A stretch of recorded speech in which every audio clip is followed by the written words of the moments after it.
Olá, tudo bom, gente? De volta aqui na nossa live de quinta-feira. Para esse dia, né, nós resolvemos falar de um tema muito importante, né? Para quem não me conhece, eu me chamo Valéria, sou a neuropsicopedagoga aqui da Crescer, Espaço de Aprendizagem. E hoje a gente vai falar realmente sobre PEI, Plano de Ensino Individualizado, que é uma ferramenta aí educacional extremamente importante para crianças atípicas, né?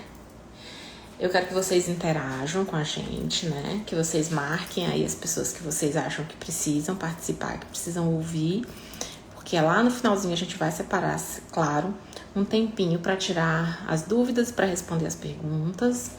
E para hoje, a nossa convidada é uma pessoa muito querida, uma pessoa que é militante na área, né? Que é a Alcione Costa, e eu já vou chamar aqui a Alcione. A Alcione, ela é socióloga, como eu, antropóloga, né? Deixa eu ver se ela já entrou aqui. A Alcione, ela é doutora em políticas públicas, mestre em sociologia, pesquisadora na área de políticas públicas para pessoas com autismo, presidente e fundadora da Associação dos Usuários de Plano de Saúde e Sistemas de Saúde do Estado do Maranhão, a ADUSP Maranhão. E ela é mãe do Thiago Henrique, que é, assim, a grande paixão da vida dela, não é? Então, deixa eu ver se ela já entrou. Entrou. Oi, Alcione, boa noite, tudo bom? Oi, Já estava aqui dando boa noite para as nossas companheiras que já entraram aqui. Já estava falando com elas, perguntando se elas são professoras ou mães atípicas. Várias delas me disseram que são mães atípicas. Tem uma que me disse que é mãe de uma princesa de 7 anos. Tem uma que me disse aqui que é mãe de um príncipe de 5 anos, né? Então elas estão aqui. Eu entendo que muitas delas estão aqui em busca desse conhecimento que a gente, desse conhecimento que a gente pode passar para elas com relação à melhoria do ensino das nossas crianças, né? E aí eu até já te apresentei um pouquinho, falei um pouquinho de você, né? Mas fique à vontade, se apresente, conte para elas sobre as suas lutas diárias. as minhas lutas diárias são as lutas de toda mãe atípica e ainda com um elemento pessoa atípica. Esses dias eu estava conversando com uma pessoa e ele estava fazendo um teatro, eu tô Danilo. Tá me escutando? Tô conseguindo. E ele estava falando sobre a diferença de ser mãe atípica e ser mãe atípica. Ele é minha amiga de 18 anos de idade, tá na aula. Ó, a Letícia tá dizendo aqui que o som não tá bom. Não tá bom. Agora melhorou? Melhorou? Sim. Então, então, o que acontece? Como pessoa atípica, eu acho que eu consigo entender muito essa questão do aprendizado. Eu tratar nessa questão como elemento primordial que muitas vezes de começar a trabalhar o filho, né, desenvolver. Só que quando a gente chega na escola, a gente tem um grande desafio. E o desafio primordial, pegar aqui voltando ao ponto inicial, eu acho que para quem é mãe atípica, quem tem filho com necessidade, o principal desafio que nós temos hoje, ele se encontra na escola. E esse desafio ele vai se expressar pela necessidade de elaboração do PEI. É por isso que essa temática ela é tão importante e ela é tão densa que a gente precisaria desse primeiro momento, que foi o nosso combinado, da gente fazer uma apresentação primeiro inicial dos marcos legais que regulamentam o PEI e depois pensar como esse PEI ele é construído e ele é aplicado dentro da escola e como ferramentas de desenvolvimento para as pessoas atípicas. Pois é, gente, olha, a gente tinha pensado em fazer de várias formas, né? Só que aí quando a gente sentou para entender, para montar a estrutura dessa live sobre PEI, eu e a Alcione nós entendemos que uma live não seria suficiente para a gente abordar todas as peculiaridades desse instrumento, né? Porque o PEI é um instrumento.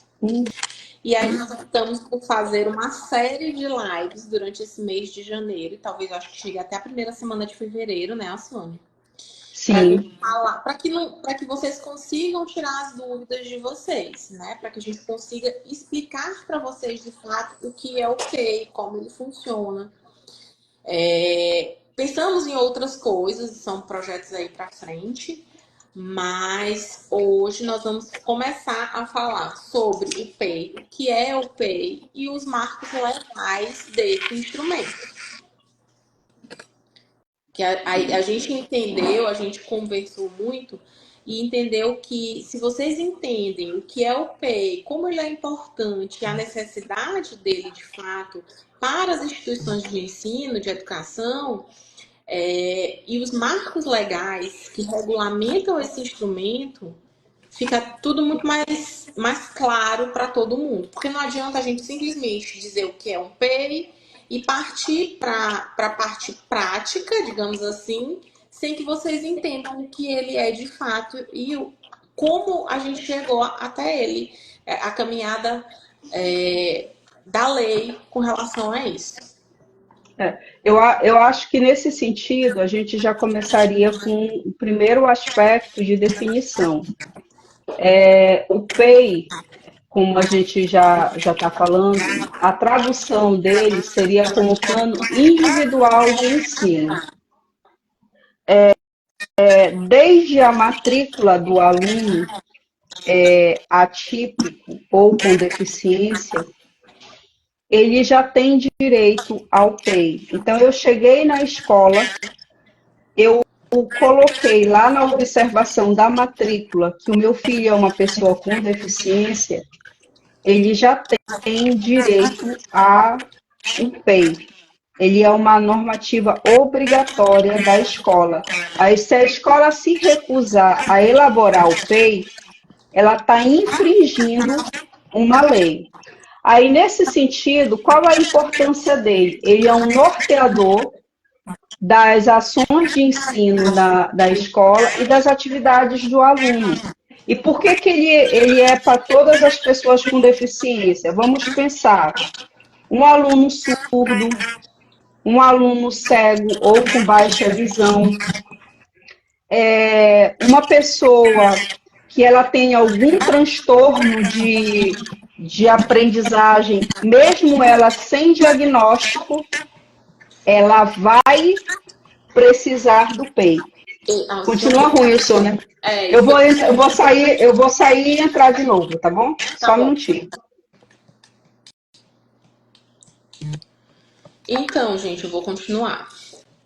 Quando a gente fala em PEI, quando a gente vai fazer a matrícula da nossa criança na escola, aí a gente faz lá a matrícula e já informa que essa criança tem um transtorno ou uma dificuldade de aprendizagem, né?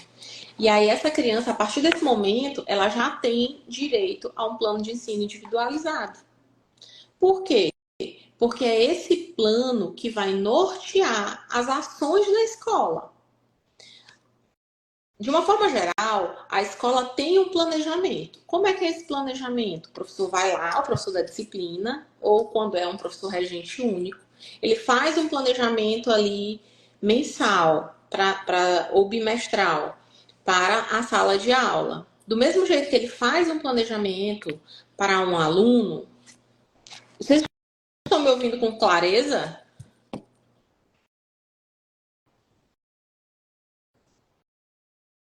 Do mesmo, então, do mesmo jeito que ele faz o planejamento para um aluno, a gente faz o planejamento individual para um aluno de inclusão. Ó, a Ana Jaqueline está dizendo aqui a garantia do PEI, mesmo sem diagnóstico, é um aspecto muito importante. De fato, a Ana Jaqueline é a nossa psicóloga aqui da Crescer. Ela também é psicopedagoga, trabalha em sala de recursos e entende muito bem também do assunto, viu, gente? Deixa eu ver se a Alcione já entrou aqui. Só um minuto. Entrou.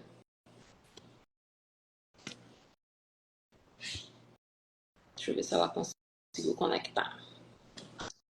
Pronto. Sabe o que eu acho que aconteceu? Duas vezes na mesma live. Será? Melhorou? Melhorou o som, gente? Me digam aí, coloquem joinhas pra mim se o som tiver melhorado. Acho que sim, ninguém disse nada. Pois é. Esse aspecto que a gente está comentando, que não é obrigatório ter um diagnóstico de qualquer tipo, isso é O som continua importante. cortando. Isso é importante de não precisar ter um diagnóstico para ter o PEI, porque a atuação do professor, ele vai se dar sobre a necessidade do aluno. Eu vou tentar. Vejam se melhorou. Melhorou? Pronto. Então, a necessidade do aluno ela está diretamente ligada à questão da aprendizagem desse aluno. Tá ruim. Tem alguém perguntando, você está na live com 2 aparelhos próximos? Eu já saí do aparelho próximo. Agora melhorou. Pronto. Era isso, então. O PEI... Assim, quando a Alcione coloca isso, a gente tem que ter em vista que existem 2 tipos de dificuldades, a endógena e a exógena. A endógena é a neurobiológica, que está dentro do indivíduo. Ele tem um transtorno, ele tem uma dificuldade que vem de dentro dele e ele precisa, ele tem o laudo, o CID, e ele tem o direito ao PEI. Mas existem também as dificuldades que são de origem exógena, né? Que às vezes, por exemplo, é a morte de uma avó, por exemplo. Isso mexe com a cabeça de uma criança. Às vezes mora com a avó, mora perto, tem aquele afago de vó, mexe com a criança, ela começa a ter um declínio de rendimento escolar. Essa criança ela pode ter um PEI? Pode, ela pode ter um PEI. Vai ser por um tempo diferenciado, porque essa dificuldade ela vai ser ultrapassada a partir do momento que ele vai viver aquele luto, no exemplo que a avó morreu, né? Então, depois que tudo isso passar, a gente tira esse instrumento, o PEI, mas ele pode também. Mas a partir do momento que existe uma dificuldade neurobiológica e que o aluno com laudo ou sem laudo, mas que a depender da necessidade de cada um, o professor observe que esse aluno precisa de PEI, vamos ter um PEI. Uhum. Né? Eu estava comentando anteriormente, que a gente estava na conversa, que a gente precisa pensar o PEI como se fosse uma espécie de um planejamento em que você vai considerar habilidades, dificuldades, barreiras, e você vai criar estratégia para que esse aluno ele consiga, dentro das suas condições, dentro das suas possibilidades, avançar com o seu aprendizado. Esse é o objetivo principal do CITEI. E por que ele foi garantido? Porque a gente não pode condicionar as pessoas a um mesmo padrão, né? Esse é o detalhe. Quando eu penso em CITEI, eu estou falando de uma escola inclusiva em que o foco dela vai estar na participação social e não apenas na aquisição de conhecimento, porque é uma Até pelo das paradigma. coisas que as pessoas colocam. Como que o aluno que não é alfabetizado está no ensino médio? Não É é o verdade? paradigma biopsicossocial de deficiência, né? Exatamente. Precisa ser trabalhado e precisa ser entendido. Deficiência não é só a falta de uma habilidade ou de um membro do corpo, né? De uma parte do corpo. É as dificuldades sociais que essa pessoa vai passar durante a vida, as dificuldades de integração social que ela vai passar durante a vida. Tá me ouvindo bem, Flávia? Eu acho que o de Alcione travou? Não. Não. Então, é por aí que a gente está caminhando e entendendo essa necessidade do PEI. A Sil, ela está dizendo o seguinte, gente, continua dando uma interferência quando a Alcione fala. Vocês estão conseguindo entender a fala dela? Me digam aí.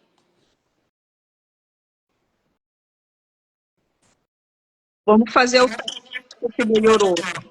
Não.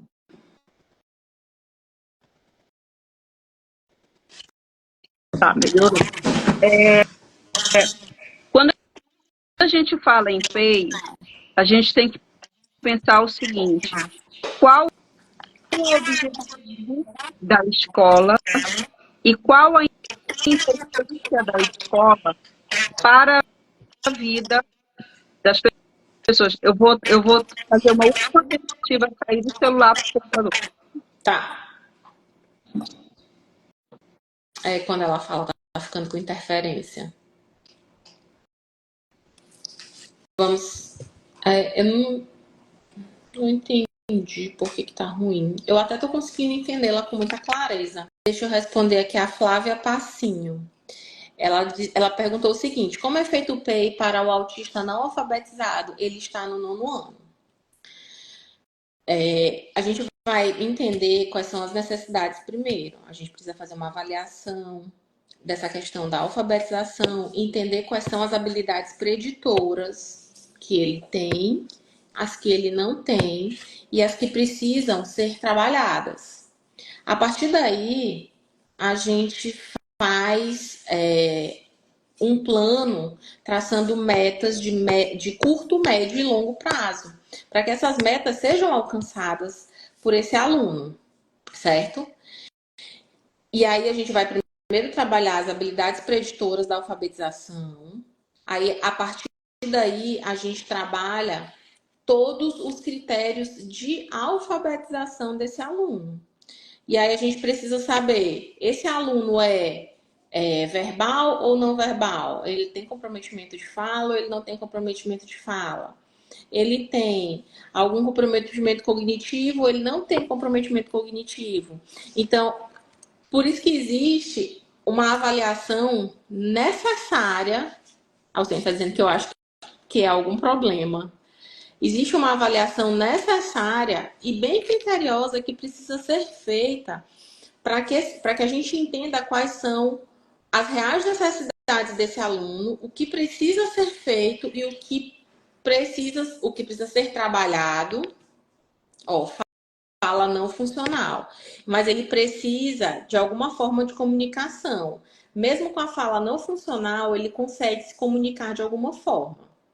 Então, habilidades preditoras precisam ser trabalhadas dentro do PEI e o princípio alfabético, e aí a gente vai começar toda essa parte de alfabetização. Sem esquecer a parte de motricidade ampla, de motricidade fina, que isso também precisa ser trabalhado. Por quê? Porque antes de escrever, né, a escrita é um traço grafomotor, né? Mas antes da gente pegar o lápis e fazer uma apreensão trípode correta, ele passa por outros tipos de apreensão, né? E aí a gente precisa avaliar qual é o estado dessa apreensão, como ele pega o lápis, né? Tudo isso faz parte do processo alfabetizatório.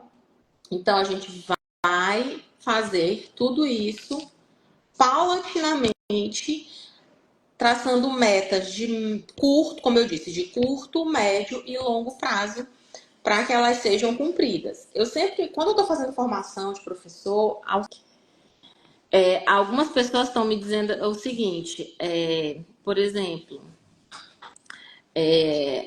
a Salma, ela disse, ninguém nunca fez isso com o Rafael. A Sofia disse, a Sofia não, desculpem, a Letícia disse, Sofia nunca teve privilégio de ter PEI. As pessoas estão dizendo que elas não estão te entendendo, Alcione. Olha só, gente. Uma coisa que me chamou bem a atenção foi a fala da Letícia, Alcione. Olha o que ela disse aqui. Sofia nunca teve esse privilégio de ter P. Gente, mas não é um privilégio. É isso que a gente quer deixar bem claro para vocês, pais, e para professores também, para formadores, que PEI não é um privilégio. PEI é direito. Está na lei. Eu e a Alcione, a gente estava até falando sobre isso ainda há pouco. Quando a gente estava numa reunião online e a gente estava falando que isso está disposto na lei desde a Constituição de 88. A inclusão de pessoas com deficiência está na Constituição. A Constituição é de 1988.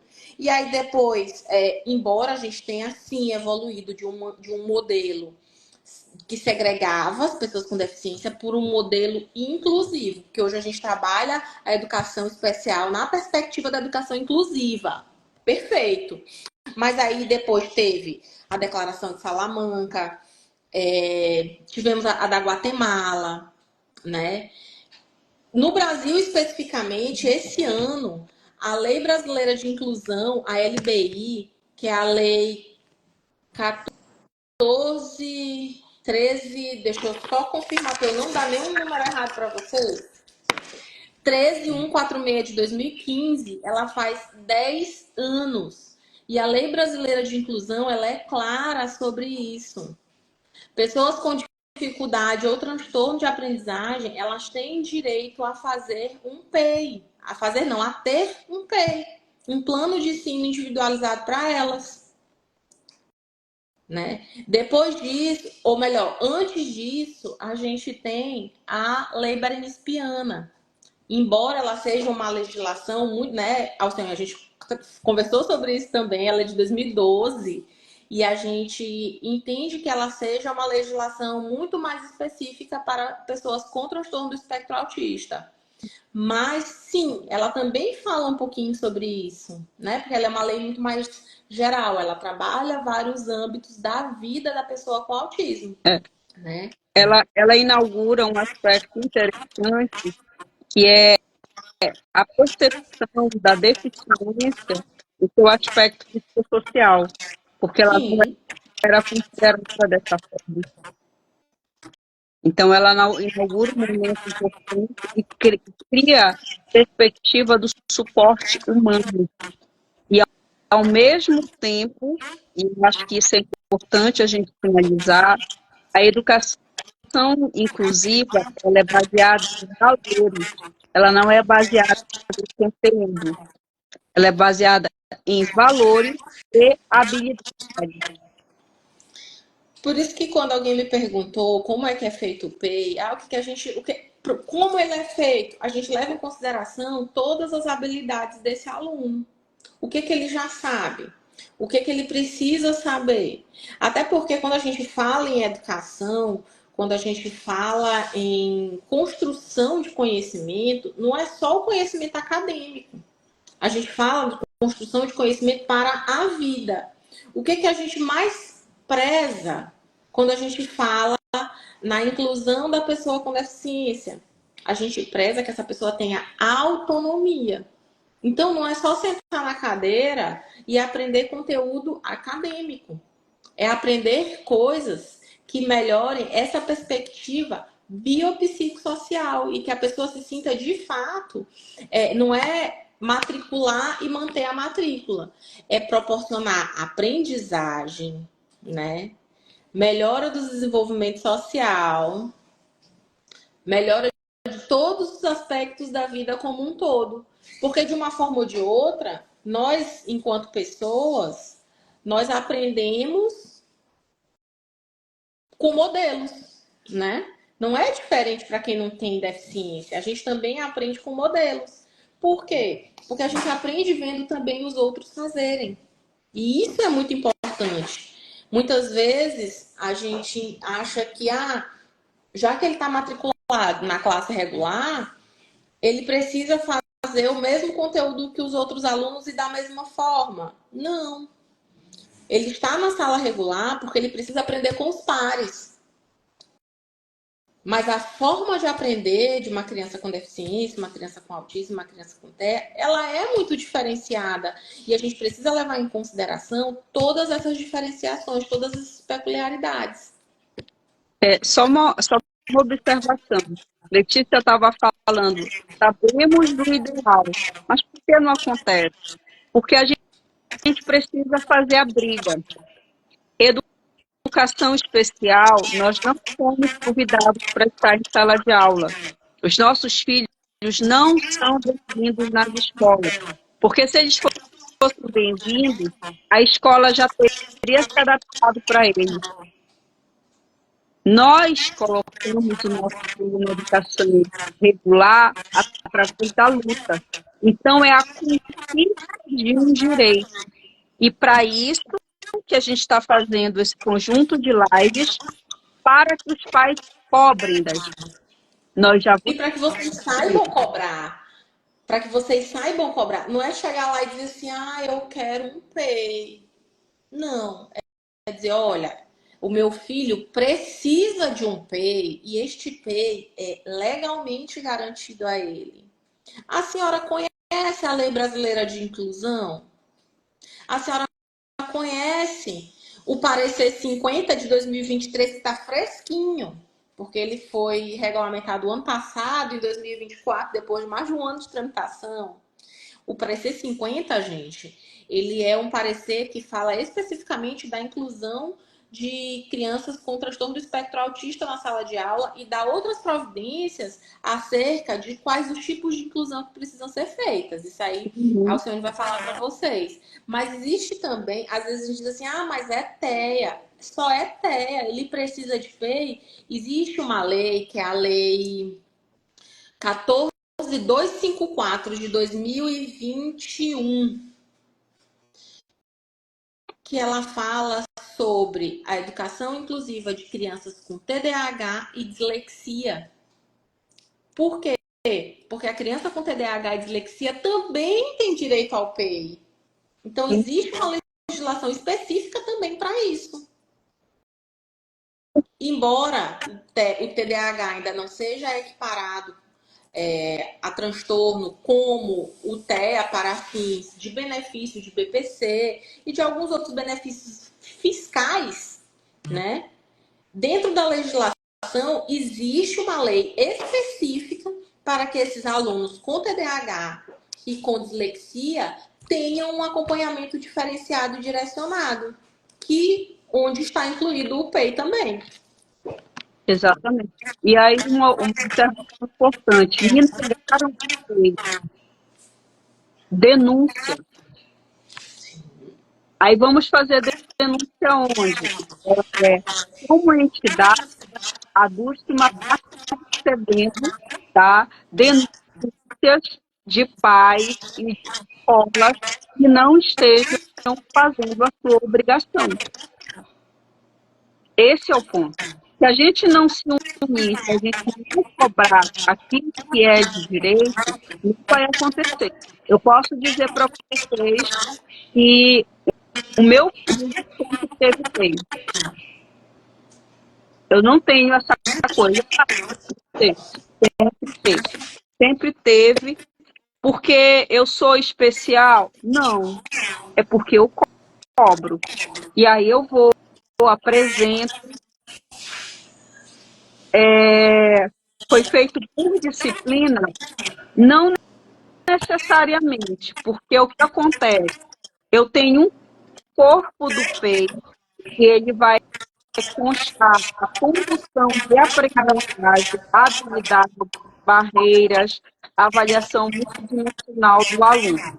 E cada professor, ele teria que fazer o que a gente vai chamar de operacionalização da BNCC.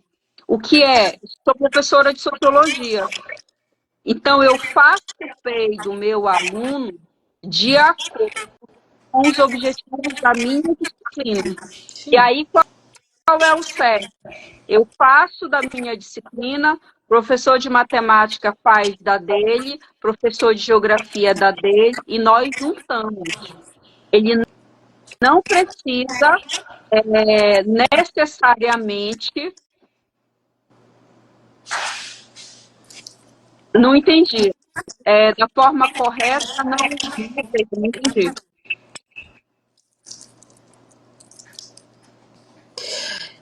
De forma.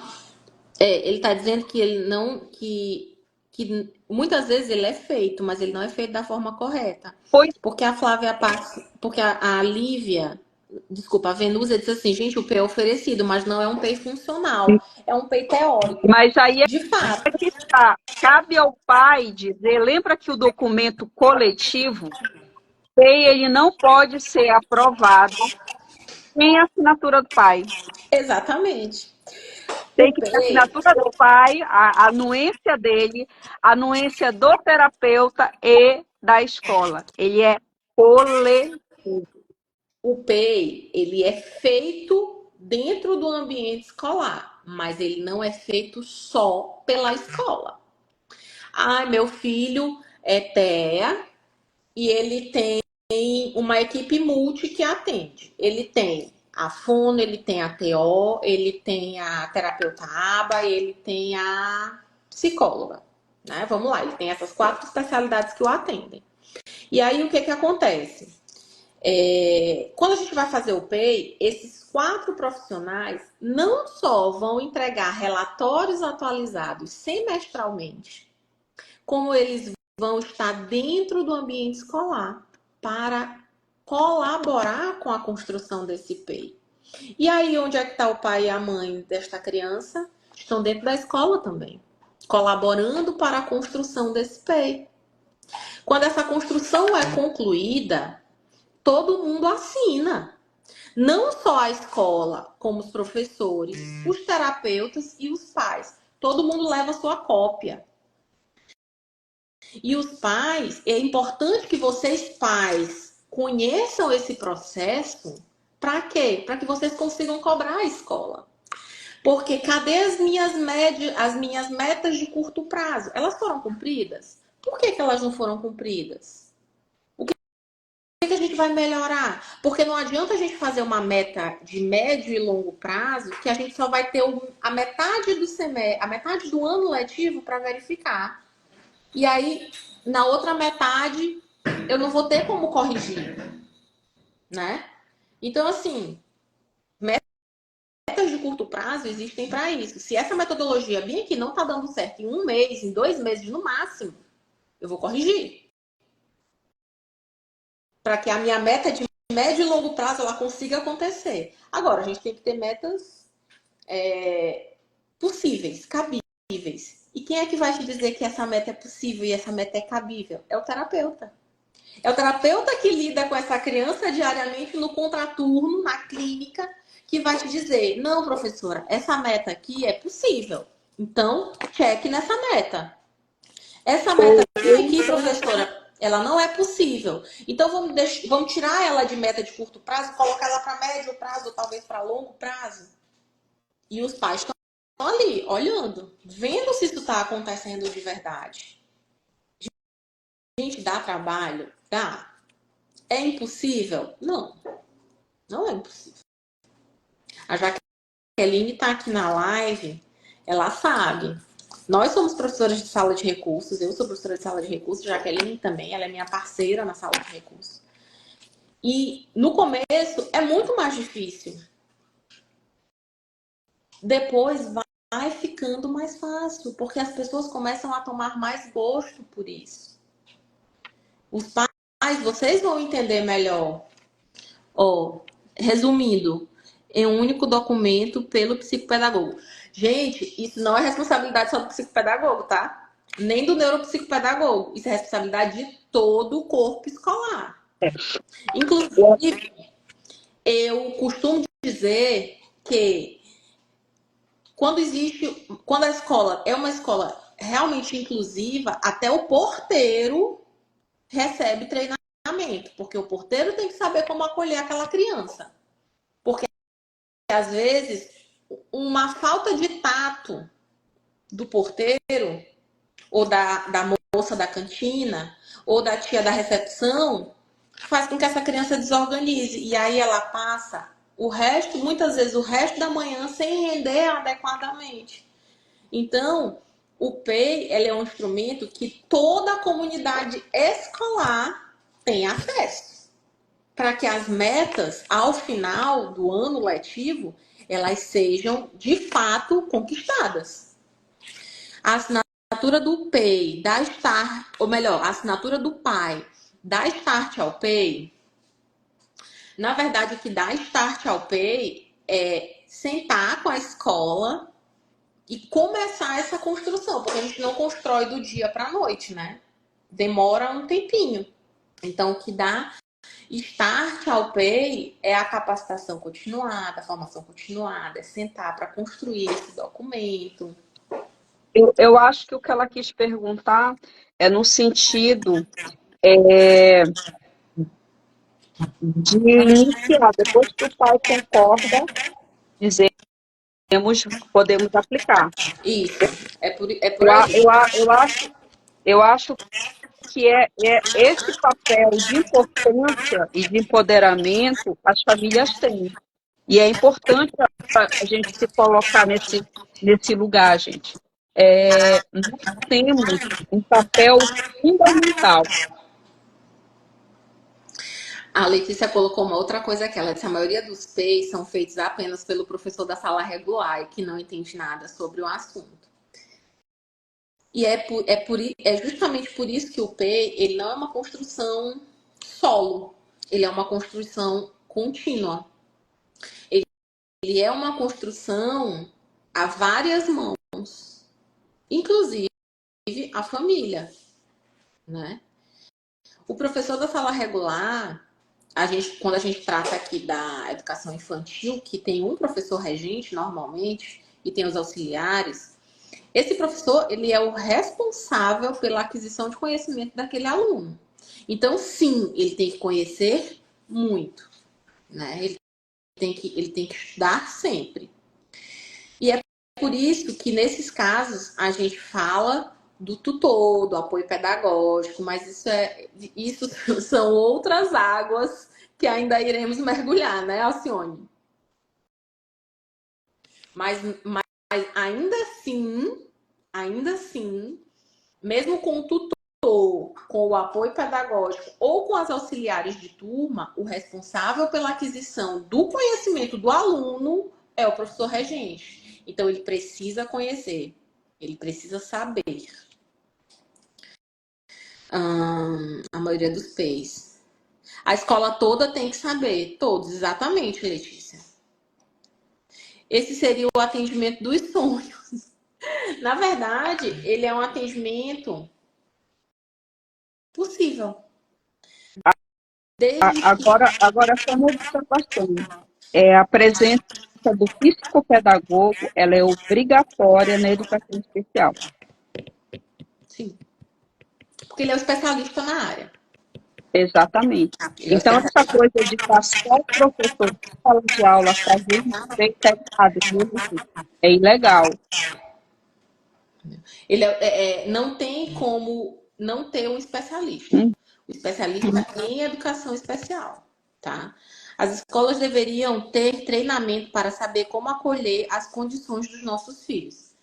Gente, eu encontrei bem aqui, eu tô com uma apresentação que eu fiz há algum tempo sobre justamente sobre Lei Brasileira de Inclusão, e aqui ela fala sobre a formação continuada.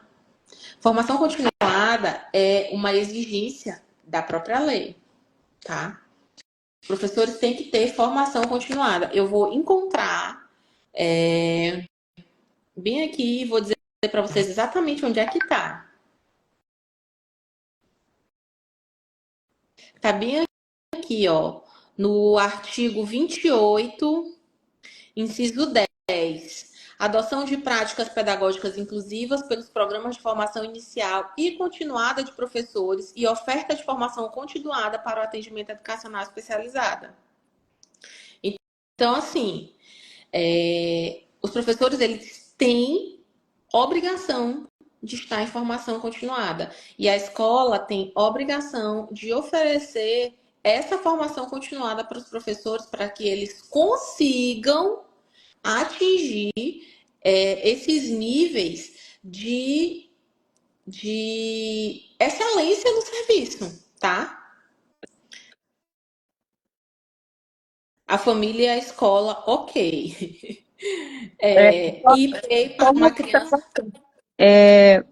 Essa questão da gente estar dizendo assim, porque o coordenador da escola ele não tem a formação devida. Ok, ele não tem a formação devida. Secretaria de Educação,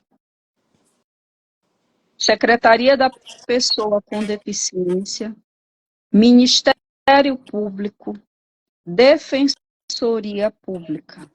Por quê? Porque a educação, ela é um direito e ela é regulada por lei. Então, se está acontecendo tudo isso, é porque, de alguma forma, as pessoas estão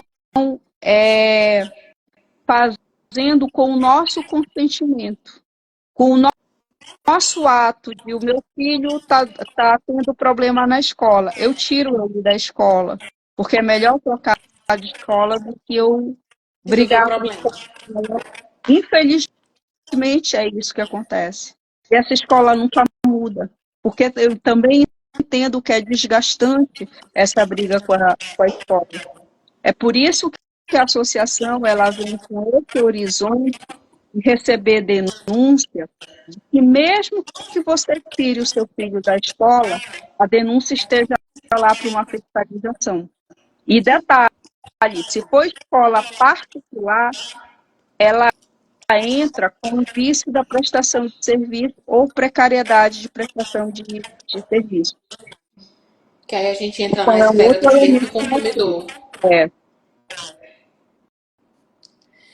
Aí a Mariane falou aqui, e o P para uma criança não alfabetizada com deficiência intelectual, com o transtorno de desenvolvimento intelectual.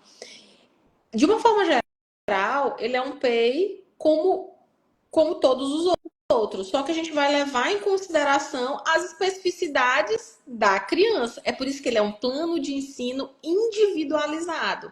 A gente vai avaliar essa criança, saber do que ela realmente precisa, saber quais são as potencialidades dela, usar as habilidades que ela tem, desde que os objetivos estejam bem traçados, para que a gente alcance os objetivos. Qual é o objetivo hoje? É alfabetizar? Então, quais são as técnicas, quais são os instrumentos, quais são os recursos que eu vou usar para alfabetizar essa criança? E aí a gente vai descrever tudo isso no PEI. E um detalhe, essa criança ela vai precisar estar na sala de recurso. Quais são as aulas que ela vai assistir? Porque lembre que o importante é a participação. Então, provavelmente, esse aluno com deficiência intelectual, ele vai ser condenado a estar sem amigos, porque ele não sabe ler e escrever. Não, ele vai participar do carnaval, vai participar da festa junina, mas quando for o momento lá que o pessoal estiver aprendendo álgebra, ele vai estar na sala de recursos, aprendendo a alfabetização. Essa é a operacionalização do PEI, que a gente vai fazer uma live só sobre isso, só sobre operacionalização. E é aí que a gente faz aquelas adaptações. Quais são as adaptações? Gente, olha, a adaptação curricular é diferente de adaptação de material, tá? Não percam nunca isso de vista. São coisas totalmente diferentes. A adaptação curricular. O meu aluno, por exemplo, tem TDL, transtorno de desenvolvimento de linguagem. Ele vai ter 2 aulas de inglês por semana, digamos. Será que a aula de inglês é necessária para esse aluno hoje? Ele tem TDL, desenvolvimento de linguagem. Será que para ele não seria melhor fazer uma aula que mostre para ele, por exemplo, linguagem, escrita, né? As habilidades de leitura e escrita. E depois, quando ele tiver bem, ok, desenvolvido na língua mãe, aí ele vai para o inglês. Isso é adaptação curricular. Isso a gente vai falar mais para frente com vocês. Certo? E ele está previsto no PEI, que são os acordos. O contraturno que a Flávia está falando, todas essas questões elas são acordos, viu, Flávia? Ela não é fechada. Não tem uma receita de bolo única para todos. Até porque uma das questões que eu acho que é importante que os pais saibam, a escola pode ser um ambiente extremamente aversivo para as crianças, principalmente com autismo. O meu filho, eu tirei ele de sala de aula e eu preparei ele para estar em sala de aula. As pessoas me acharam louca. Mas o que acontecia? O menino não sentava, o menino não conseguia ficar com barulho em sala de aula.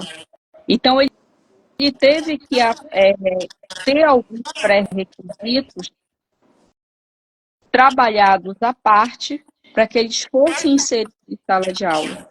E a partir do momento que ele teve esses pré-requisitos, foi que ele começou a ter um avanço.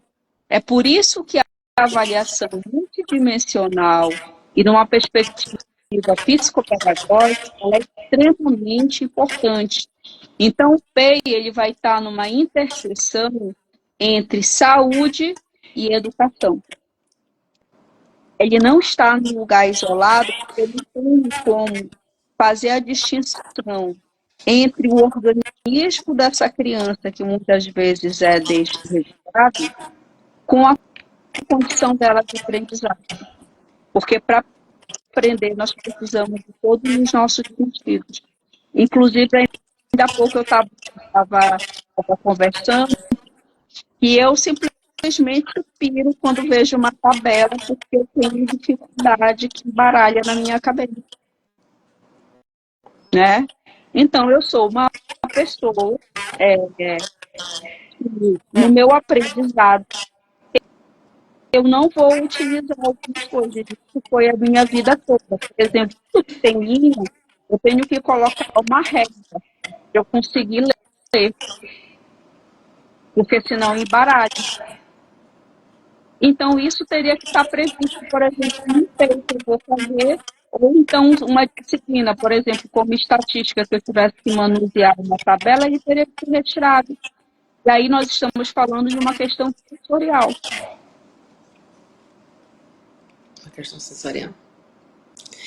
A Letícia disse o seguinte: e quem depende do SUS, que é o meu caso, como conseguir que o terapeuta participe desse processo? Uma questão não só de conversa, mas de sensibilidade também, né? Mas é importante que ele mantenha relatórios atualizados. Eu sei que não é a mesma coisa da construção em conjunto, mas esse seria fundamental, é fundamental que esse terapeuta participe dessa construção até com com áudios de WhatsApp, gente. Aplicativo de mensagem, né? Até porque um Pay a gente não senta uma tarde e faz. Ah, isso, pá, pronto, acabou. Não, não é assim. Ele é construído, ele leva um tempinho, né? Ele leva ali pelo menos 15 dias para ser construído da forma correta, né? Então, nesse período de tempo, esse profissional, esses terapeutas da rede pública, eles podem ser consultados, né? E aí eles dão o feedback para a escola, para os pais, de como eles entendem esse processo. Mas relatórios atualizados com informações bem construídas são um caminho importante também. As pessoas que estão falando em relação à questão de escola, eu acho que existe uma questão primordial para uma educação inclusiva. E aí eu vou brincar com aquela menina das palavras que fala respeito. Você respeitar a condição da criança, o desejo da criança, e ter a sensibilidade de perceber 15 minutos. Ela ficou saturada, ela começou a se jogar, ela começou a apresentar disruptivo. Você já programa no teu peito que essa criança, a tolerância dela em sala de aula vai ter 5 minutos. É pequena. Antes que ela faça o processo de desregulação, você já tem que fazer um acordo com ela, que ela vai dar uma volta. A voltinha da regulação emocional. Eu fui uma criança que eu pulava a janela, eu ia dar uma volta em toda a cidade, porque eu morava no interior, e voltava plena.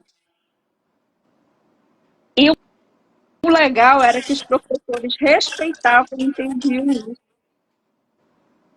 Olha que coisa fantástica, né?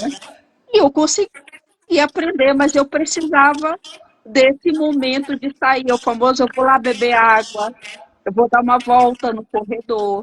Só que um aluno com autismo, ele não consegue ser tão funcional, a depender do nível de esporte. E somos nós que temos que perceber isso, dizendo assim, fazendo o famoso combinado.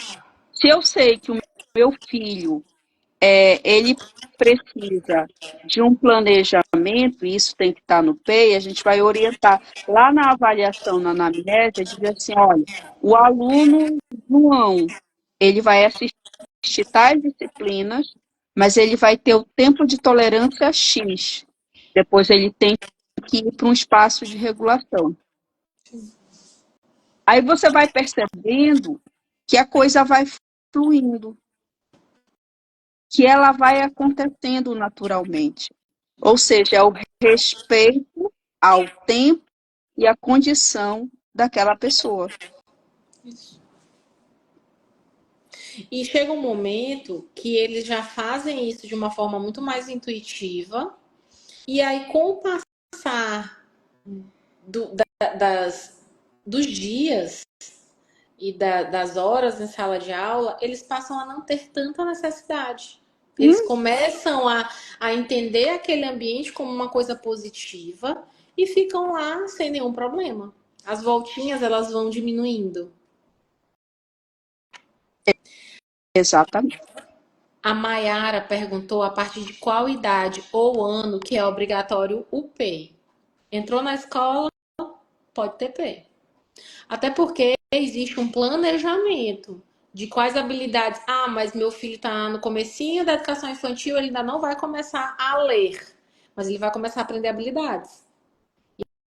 E aí a gente tem que ver até como essas habilidades vão ser colocadas, qual o nível dessas habilidades, qual é o nível até de estresse que essa criança pode passar, de ficar dentro de uma sala de aula. O PEI serve também para isso, para indicar que aquela criança ela precisa das voltinhas, né? Que ela tem dificuldade sensorial, que ela tem hipersensibilidade auditiva, visual, que é uma dificuldade sensorial. Então, entrou na escola, ela já pode ter PEI. O Nathaniel diz que os municípios estão contratando os coordenadores de educação especial sem treinamento, sem habilitação, somente por indicação política. Brasil, né? É. E cabe a gente fazer essa cobrança e só uma observação que eu sou uma pessoa um tanto quanto ignorante sem filtro, né? E aí tinha umas situações que o meu filho vinha cheio de coisa para casa. Eu fechava o caderno dele e dizia assim, filho, vamos para a praia. Simplesmente porque aquele quantitativo de conteúdo não ia acrescentar grande coisa na vida dele. Então eu fazia o filtro daquilo que era necessário. E eu acho que essa consciência que os pais precisam ter de se colocar no lugar do filho e perguntar assim, se eu morresse hoje, o que eu gostaria de ter levado da minha vida? Dizer que eu aprendi álgebra, o cateto da hipotenusa, você não sabe o que é exato. Eu gostaria de dizer que eu fui feliz, que eu aprendi a entender o que é uma árvore e a importância dela na minha vida, a importância de uma alimentação saudável. Então, é com esse olhar que vocês precisam ter em relação ao sentido e à importância do peito. Ele vai direcionar para aquilo que é significativo e funcional dentro da vida de um ser humano. É Aí por isso que ele é pensado a partir de valores. a Vanusa disse assim: a família já se dá satisfeita por encontrar uma escola que receba. Essa é a realidade. A maioria nem recebe. Recusa de matrícula é crime. Sendo escola pública, e pública é pior, né? Mas em escola privada é crime, viu? A gente tem mecanismos como a Alcione já elencou aí, o Ministério Público, Defensoria Pública, Delegacia de Polícia, existe um processo para isso e as escolas não correm de processo, né? Principalmente de ter esse estigma de escola que não é inclusiva. E quando ele é adolescente, as escolas não querem receber. Aí a Flávia disse que é o Eles caso estão, dela. eles estão com isso. Por esses tempos, eu estava procurando escola para o meu filho, e aí uma pessoa ficou olhando para ele, olhando, avaliando, exatamente porque ele é adolescente. E a pessoa, a gente percebe quando o olhar é de discriminação, né? Aí a pessoa me olhou e disse assim, como é que ele é? Eu disse assim, ele é um amor de pessoa. Se você tiver problema, será com a mãe dele, mas não com ele. Porque você tem a vaga, eu tenho um interesse, e eu não entendo porque eu ainda tenho que passar por uma avaliação para poder fazer a matrícula. Porque a recusa, ela se dá nesses mecanismos. Que eu entendo uma sensação que a gente fica assim, eu brigo com essa escola que não quer receber meu filho para eu dobrar de costas e não saber que ambiente ele vai estar, se ele vai estar sendo acolhido, se ele vai estar sendo violentado, de certa forma, isso é uma violência, ou eu vou para outro espaço.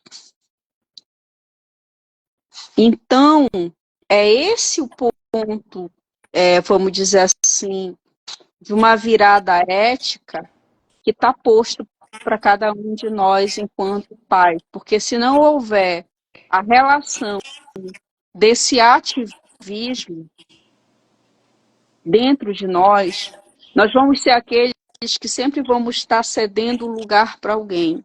E quem cede o lugar para alguém nunca tem vez.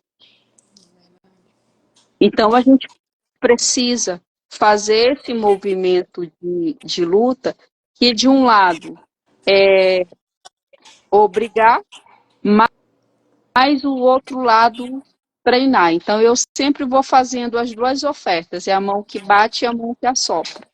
Eu sempre digo assim, vou colocar aqui, mas eu vou também te educar. Eu te ofereço treinamento. Vou deixar meu filho aqui, mas eu sou tua parceira. O que você precisar, eu colaboro com a escola, eu te ajudo. Porque eu acho que esse também é o outro detalhe. Não é só o pai esperar da escola, já que ele tem papel ativo, olhe só a responsabilidade. Se eu tenho a caneta que eu preciso assinar junto com o profissional, junto com a equipe, validando o PEI, como é que eu vou validar aquilo que eu não conheço? Como é que parece que eu vivo com meu filho há 10 anos e eu não sei quem é meu filho? Por isso que eu estava fazendo um exercício com o pessoal da associação. Descreva como seu filho gosta de aprender, o que é aversivo para o seu filho, qual é a barreira que ele tem em termos de aprendizagem. Porque se eu não tiver esse olhar, que é o olhar de casa, como eu colaboro com a escola? Porque eu também preciso de ter um papel ativo. Então, é uma responsabilidade dos dois lados. É a mão que vai e a mão que vem. Então, infelizmente, nessas negativas da escola, a gente vai ter esse duplo desafio. E essa questão ética é posta, né? Eu, normalmente, sempre dizia assim, eu prefiro, de repente, a escola que me diga não, pelo menos eu já sei, embora eu entenda que isso é ilegal. Legal. Né? Mas aqui também me aceita e não faz metade do que é para fazer. E aí esse é o sentido do acompanhamento que a gente vai ter que ter. A Salma pediu para a gente falar sobre adaptação de material. Salma, a adaptação de material, ela é decorrente do PEI, tá? Pois é, e ela tem que ser um tópico à parte, Calbi, porque tem algumas armadilhas aí. Muita. Tá? Tem algumas armadilhas. Uma delas eu chamo de gourmetização. A gourmetização ela custa muito caro. Por que eu chamo de gourmetização? Porque você pegar, por exemplo, um livro de 8º ano, todas as disciplinas, e você adaptar tudo, você tem que ter muito dinheiro. Porque você tem que ter alguém para acompanhar a pessoa, mais alguém no outro turno para que faça isso. Então, a gente vai precisar, e é nesse sentido que eu acredito muito na capacidade que a gente pode ter de construir com a inteligência artificial, de construir adaptações que sejam razoáveis, possíveis. Porque essa que eu estou falando, por exemplo, você pega o livro do aluno, o conteúdo do aluno e você adapta completamente à necessidade dele.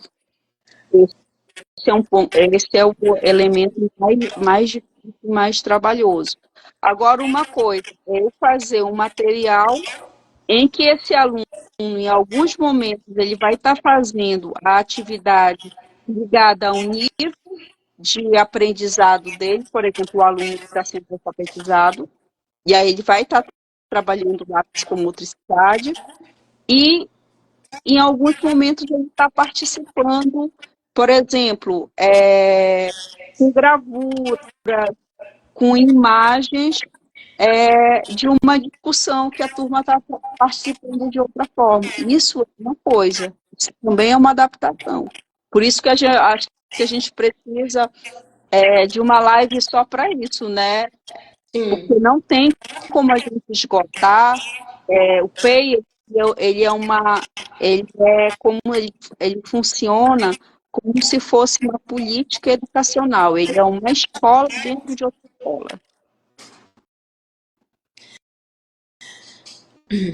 A escola só permite que o aluno vá para a sala de recursos no contraturno, porque não está previsto no PEI. A partir do momento que a gente faz a previsão de que esse aluno vai fazer atividades no contraturno e tem um tutor que faz o acompanhamento desse aluno na sala de aula regular, ele pode sim, juntamente com o tutor, fazer o uso da sala de recursos no mesmo turno que ele está para fazer as atividades que estão direcionadas para ele dentro do plano de ensino. A Mayara diz que cada dia que eles vão crescendo vai dificultando, pois as escolas não querem receber, não têm preparos para uma criança ateia. Fato. Mayara, eu posso te dizer, eu sempre brinco com as pessoas que é um videogame. Enquanto o teu filho está pequeno, aproveite todas as oportunidades de aprendizagem, porque ele ainda está com um aspecto da candura. E bebê fofo. Todo mundo quer uma criança fofa para apertar, beijar. Se o teu filho cresce e ele tem disruptivo em que ele bate, em que ele morde, em que ele não consegue ficar sentado, e aí ele está com 1,70 m, 1,80 m, de fato, o mundo ele vai ficando cada vez menor. Então, é por isso que um dos propósitos da associação, da vítima, é a gente ter um espaço de convivência coletivo em que a gente possa se encontrar e se identificar enquanto possibilidade de sociabilidade. E a gente tem um desafio que eu me coloco, enquanto professora, sou professora do IFMA, e a gente está pensando projetos em que a gente possa pensar outros modelos, por exemplo, educação para jovens e adultos com deficiência, que o conceito dele esteja ligado a uma aprendizagem, por exemplo, de base tecnológica, no sentido de que esse aluno ele vai aprender objetivamente atividades para que ele dê conta de si da sua autonomia. Eu não posso pensar esse aluno que ele está com 1,70 m, não alfabetizado, como um aluno E não verbal. e não verbal, como um aluno que vai fazer o Enem. Então, qual é o problema? O problema é do aluno? Não. O problema é que nós temos um sistema que é pau de bater em doido, com todos os respeitos do politicamente correto que existe nesse provérbio. Mas por quê? Nós temos uma BNCC que ela institui o aspecto da habilidade da aprendizagem, e aprendizagem significa mudança de comportamento. Se eu tenho aquisição de informação, eu não posso dizer que eu tenho aprendizagem, porque o aprendizado, o conhecimento, ele tem que me transformar enquanto pessoa. Ele tem que me garantir uma nova forma de me colocar no mundo. Aí eu tenho um sistema que ele pressupõe isso, mas que quando ele vai fazer o sistema avaliativo, ele vai fazer com base em aquisição de informação, que é uma prova que eu vou preencher e vou marcar para saber se eu sei dizer que lá o cateto da hipotenusa, que não tem nenhum sentido para mim. Então, é por isso que o nosso grande desafio, vamos dizer assim, a montanha que nós precisamos subir é a montanha da educação. E a gente só vai conseguir fazer isso se nós estivermos unidos. Não é só, e aí eu vou fazer essa crítica, que é uma crítica que eu faço sempre aos movimentos sociais, não é apenas eu ficar gritando aos 4 ventos, é eu pegar essa minha dor e eu colocar ela no lugar certo. Eu colocar ela numa denúncia, eu colocar ela numa proposta, eu colocar ela numa forma de colaboração com outras mães. Esse é o movimento que a gente tem que fazer. O Alan perguntou aqui como medir o sucesso do PEI. Quando a gente consegue alcançar os objetivos, né? Os objetivos traçados para um ano letivo inteiro. E aí a gente vê, conseguimos, deu check em tudinho. Aí beleza, conseguimos o sucesso do PEI. É assim que a gente consegue medir o sucesso. Eu te diria assim que vai depender do nível do teu sarrafo que tu quiseres subir, né? Porque eu digo assim, para um aluno não verbal, que se ele conseguir apontar e me dizer água, banheiro, xixi, comida, e em 6 meses ele conseguiu fazer isso, sucesso absoluto.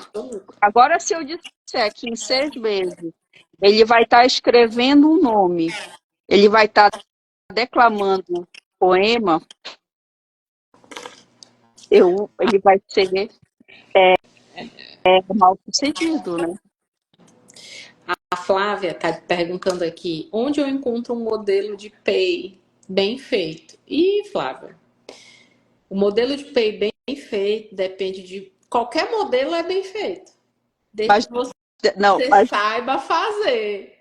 Mas deixa eu te falar uma coisa. Eu estou há 1 ano pesquisando o modelo de PEI. Eu vou disponibilizar um gratuitamente, porque ele é baseado nas expressões de condições que elas são necessárias. E aí aqui fazer uma observação para vocês. A Europa, e aí ela não tem essa, vamos dizer assim, essa coisa da vanguarda, né? Porque o povo europeu, eles não tem esse ar todo sofisticado à toa. A base deles é a CIF, que ele é um manual de funcionalidades, tá? Em níveis de incapacidades. Por que funcionalidade e incapacidade? Porque ele vai avaliar a deficiência como uma questão que ela está condicionada ao ambiente que você vive. Eu sempre digo assim, por exemplo, o fato do Mion ter um filho com autismo é totalmente diferente do que o seu João, que tem 10 filhos, ou a dona Maria, que tem 10 filhos e vive do BPC. Ele pode abraçar o filho e dizer assim, meu anjo, que coisa maravilhosa. Claro, ele tem a certeza de uma garantia, né, de estabilidade para o filho dele, ele tem acesso a todas as coisas. Então, quando a gente relaciona esse pressuposto da deficiência com uma questão relacional, com uma questão de contexto, e uma barreira que ela é colocada pela sociedade, a gente está flexibilizando ela.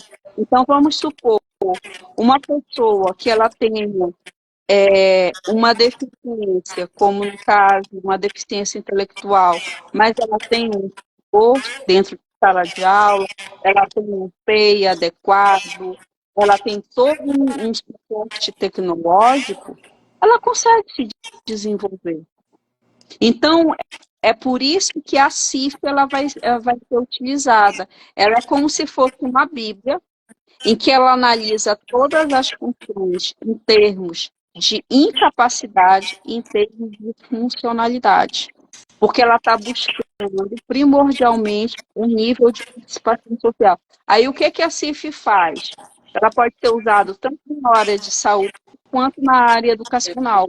Na Europa, ela é adotada como parâmetro para a elaboração do PEI. E aí ela já te responde um pouco em relação ao protocolo. Como vem as dimensões do protocolo dentro do PEI a partir desse modelo. Deixa eu ver aqui. A infância passa tão rápido. Tá. Ali, a Vanusa disse: acho que o desafio é essa avaliação para fazer o conteúdo do PEI. É, principal.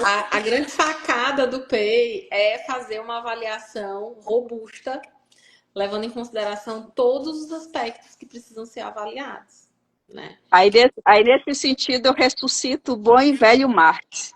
Marx, ele tem uma frase que eu acho primordial. Ele diz que toda vez que você é capaz de elaborar um problema, na base da sua elaboração você já tem a resposta. Então, quando eu consigo identificar que o elemento primordial para o planejamento do PEI é uma boa avaliação, pronto. Eu fiz uma boa avaliação, uma avaliação diagnóstica, e que eu identifico barreiras e possibilidades, o resto eu construo com facilidade. Então, se eu sei que Joãozinho, o tempo de tolerância dele de aprendizado é de 15 minutos, e que ele precisa dar a voltinha dele, porque senão ele vai ter o disruptivo, eu coloco o Joãozinho a cada 15 minutos para ele dar a voltinha dele, e aproveito essa voltinha e digo assim: João, olha, você estava aprendendo sobre ciências, observa aqui as flores, a planta. Então eu já introduzo essa pessoa em um aprendizado mais naturalista. Eu faço ele observar esse, como é que eu posso dizer, esse espaço, que é o espaço da sala de aula, como um elemento nessa voltinha que dá a ele uma oportunidade de aprendizado. Agora, isso pode estar previsto no PEI. Exatamente. Gente, nosso tempo já até estourou. Mas eu achei maravilhoso, né? Todos os comentários aqui, tô lendo todos. Quem tiver mais dúvidas sobre essa live de hoje, pode mandar no direct, que aí eu até passo para a Alcione, ela pode responder também, tá? Talvez a gente até coloque uma caixinha de perguntas aí. Pois é. E Valéria, a gente não sei nem te explicar o que é esse nosso encontro, né, Valéria? Que a gente se entende. Gente, olha, Letícia, eu já ia dizer que acabei me empolgando e esqueci de colocar a Sofia para dormir, mas valeu a pena mesmo. Gente, olha, eu quero fazer 2 lembretes para vocês. Na próxima quinta temos mais lives sobre Pay, com uma nova abordagem de um novo item sobre o Pay, né? Uma abordagem mais minuciosa sobre um outro aspecto, né? Dia 18, a gente tem o nosso encontrinho presencial Paz de Ouro, aqui na Crescer, né? Dia 18 à tarde. No dia 18 pela manhã, eu estarei numa mesa redonda também, falando sobre educação inclusiva, sobre estratégias de aprendizagem. E quero agradecer ao Cione por estar aqui com a gente hoje. A nossa reunião foi muito benéfica para ambas e para a nossa comunidade, né? Da educação inclusiva, das pessoas com deficiência. Temos que falar já agradecer. da nossa parceria, da nossa novidade, porque assim, eu como presidente da DUSPMA, eu ando assim, cantando as pessoas, tentando captar Cantando talento, e né? encantando. E eu gostaria de apresentar para vocês uma necessidade que nós temos para os nossos associados, que são as avaliações psicossociais, que seja feita de forma acessível, de forma competente. E Valéria estará conosco fazendo essa parceria com a associação, porque a minha posição com vocês vai ser sempre esse meu lugar como mãe, né?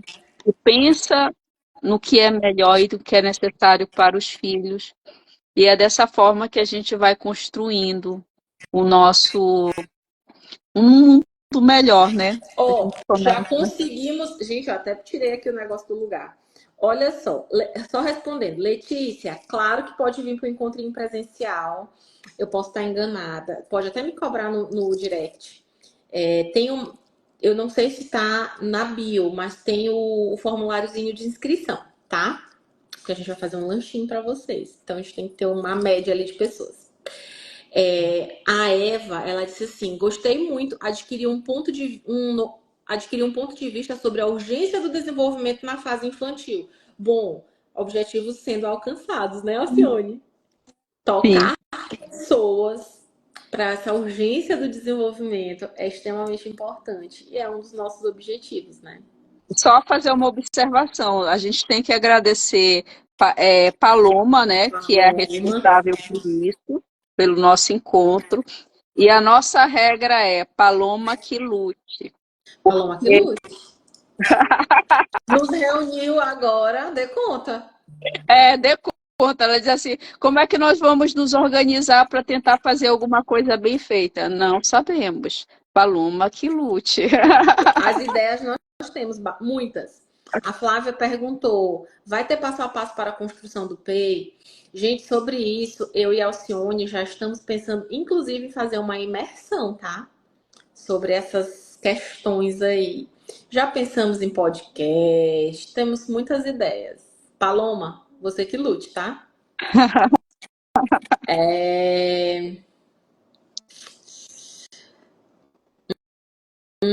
2025 é nosso, com certeza. Vamos nos unir, Letícia. As inscrições estão na bio. Quero essa avaliação. Muito obrigada, meninas, pelos valiosos conhecimentos repassados. É isso, gente. Muito obrigada. Nem tenho palavras para dizer quão feliz estou com a presença de todos vocês. Agradecer mais uma vez a Alcione, Paloma, Luciana, Jaqueline, a psi aqui da Crescer, que é psicóloga e psicopedagoga. Ela é duplamente psicóloga. Uma pessoa maravilhosa, assim, que estamos sempre de mãos dadas, estudando e buscando melhor para os nossos santinhos, como a gente chama aqui, e para os nossos pais de ouro, né? Porque sem vocês, pais, nós não somos nada, não conseguimos fazer a coisa da maneira correta. E eu tô falando como terapeuta, e tô falando como professora, tô falando como mãe, né? E Alcione, muito, muito, muito, muito, muito, muito obrigada. E até quinta, neste mesmo bate-canal, neste Eu que mesmo agradeço. bate-horário de 20 e 30. Até quinta. Eu vou ver se eu melhoro. Depois que eu não sei o que aconteceu com esse fone, porque agora tá perfeito. Foi alguma interferência, só Deus sabe. Mas na próxima a gente vai estar melhor. Certo. Gente, tchau, tchau. Boa noite. Até quinta.